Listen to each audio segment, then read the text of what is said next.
3.5 शक्तिपीठांपैकी एक असलेल्या कोल्हापूरच्या अंबाबाई मंदिरातील सर्व उत्सवांचा साक्षीदार असलेल्या पुराण काळातील गरुड मंडपाच्या दुरुस्तीचं काम आता पश्चिम महाराष्ट्र देवस्थान समितीच्या वतीने हाती घेण्यात आलेलं आहे।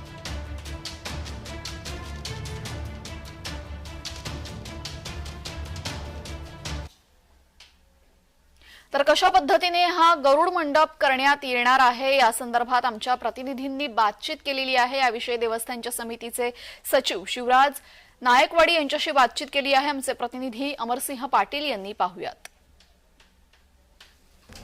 अंबाबाई मंदिरातील गरुड मंडप हा ऐतिहासिक मंडप याचा पुन्हा एकदा पुनर्वलोकन करण्यात येत आहे आणि काम चालू आहे। सध्या आपण पाहत असाल या ठिकाणी हे काम चालू आहे आणि हे काम गेल्या 2 दिवसापासून चालू आहे। या कामासाठी बऱ्याच गोष्टी आहेत की त्या पौराणिक असल्यामुळे त्याची व्यवस्था व्यवस्थित लावण्यासाठी हे काम व्यवस्थितरित्या केलं जात आहे आणि हे काम कसं होणार आणि काय केलं जाणार या कामाव्यतिरिक्त हे बोलण्यासाठी आपल्यावर आहेत सचिव शिवराज नायकवाडी साहेब। काय सांगाल ह्या काम कसं होणार आणि मंडप कसा उभारणार आहे?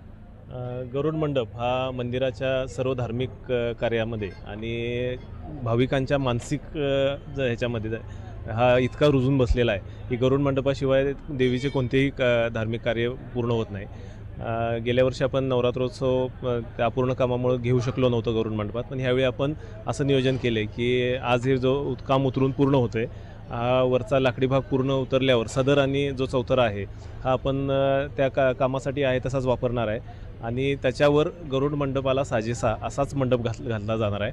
म्हणजे ते गरुड मंडप आहे असाच लोकांना त्याचा फील यावा अशा पद्धतीचा मंडप घालून तात्पुरता 9 दिवसाचा मंडप घालून आपण नवरात्र उत्सव त्यावर पार पाडणार आहे आणि त्यानंतर तातडीनं नवीन मंडपाचं काम सुरू करून पुढचा नवरात्रोत्सव नवीन मंडपात होईल याची आपण दक्षता घेतोय।